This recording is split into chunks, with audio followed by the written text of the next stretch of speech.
Hai Sobat Kanal, bertemu lagi dengan saya Anggoro Tririnonce dari Departemen Patologi Anatomik FK KMK UGM. Dalam episode kedua ini kita akan mempelajari lebih dalam pemeriksaan histopatologi. Tahukah teman-teman bagaimana nasib jaringan setelah diambil melalui tindakan bedah? Jaringan tersebut akan diperiksa oleh dokter spesialis patologi anatomi. Pemeriksaan rutin yang dilakukan adalah pemeriksaan histopatologi. Apa itu pemeriksaan histopatologi? Pemeriksaan histopatologi adalah analisis jaringan yang dilakukan di bawah mikroskop untuk mempelajari dan mengevaluasi perubahan struktural, komposisi seluler, dan pola patologis yang terjadi pada sampel jaringan. Pemeriksaan ini merupakan pemeriksaan baku emas dalam penegakan diagnosis patologi anatomi. Pemeriksaan histopatologi mempunyai peran penting dalam pelayanan pasien karena dengan pemeriksaan tersebut dokter dapat menegakkan diagnosis, menilai tingkat keparahan penyakit, memahami proses terjadinya penyakit, memilih terapi yang paling tepat, serta memantau respon terhadap pengobatan.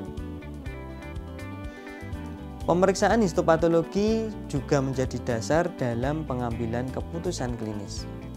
Secara garis besar, pemeriksaan histopatologi dilakukan melalui 3 fase, yaitu fase preanalitik, fase analitik, dan fase post-analitik.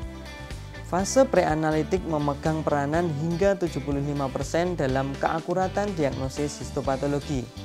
Agar hasil pemeriksaan histopatologi akurat dan dapat dipercaya, fase preanalitik berperan untuk memastikan keutuhan dan integritas sampel, membantu mencegah degradasi dan kontaminasi sampel, serta menjaga kualitas. Fase preanalitik dilakukan di tempat pengambilan spesimen dan merupakan tanggung jawab dokter pengirim sampel dan tim yang mendampingi. Ada beberapa tahapan yang dilakukan dalam fase preanalitik ini. Yang pertama, dilakukan identifikasi pasien dengan teliti agar tidak terjadi kesalahan identitas yang dapat membahayakan pasien. Yang kedua, spesimen diberi label agar tidak tertukar dengan spesimen yang lainnya. Yang ketiga, fiksasi. Fiksasi merupakan langkah yang harus dilakukan dengan baik dan menggunakan yard fiksatif yang sesuai agar spesimen dapat dianalisis dengan baik. Tujuan fiksasi adalah untuk mencegah terjadinya kontaminasi bakteri, mencegah degradasi dan kerusakan struktur jaringan, mempertahankan komponen-komponen jaringan, mencegah aktivitas enzimatik, dan mempertahankan bentuk dan isi jaringan mendekati keadaan seperti sebelum difiksasi. Jaringan yang sudah dikeluarkan dari tubuh harus segera masuk ke dalam cairan fiksasi. Waktu fiksasi yang optimal adalah antara 24 sampai 72 jam.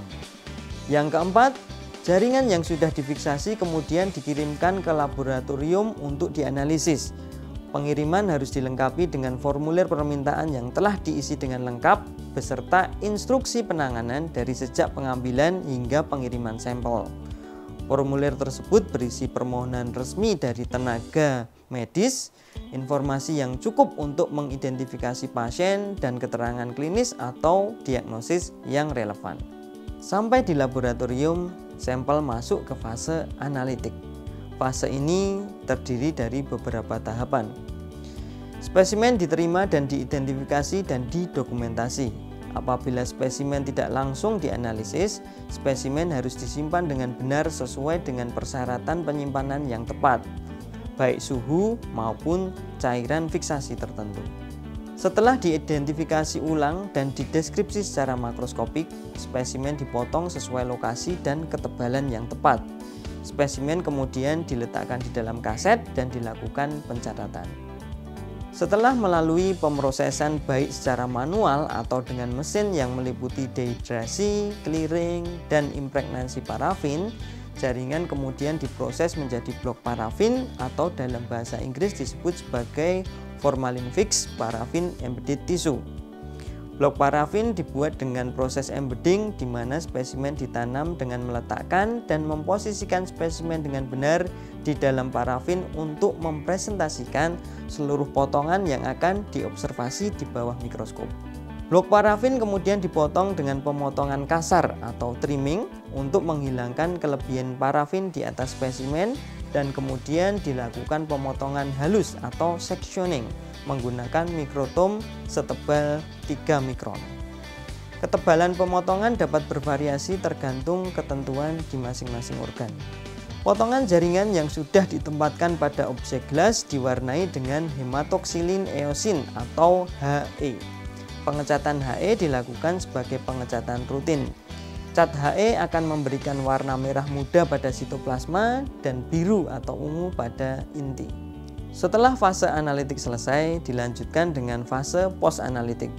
Fase ini mencakup rangkaian tahapan yang bertujuan untuk mengevaluasi pewarnaan, menginterpretasi, dan melaporkan hasil.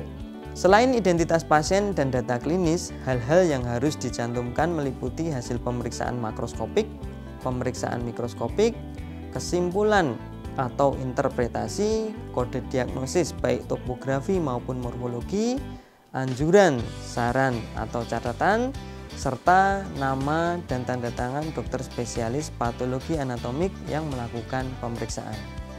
Gambar ini adalah contoh sediaan dengan pengecatan He. Tampak jaringan kulit yang terdiri dari epidermis dan dermis. Epidermis terdiri dari stratum corneum, granulosum, spinosum, dan basal dengan keratinosit bersitoplasma merah muda dan inti yang biru keunguan.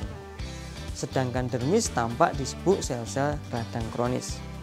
Itulah tadi rangkaian proses pemeriksaan histopatologi yang dilakukan oleh dokter spesialis patologi anatomik. Terima kasih telah menyaksikan video episode kedua ini. Semoga video ini dapat memberikan pemahaman lebih tentang cabang ilmu yang menarik ini. Sampai jumpa pada video episode berikutnya.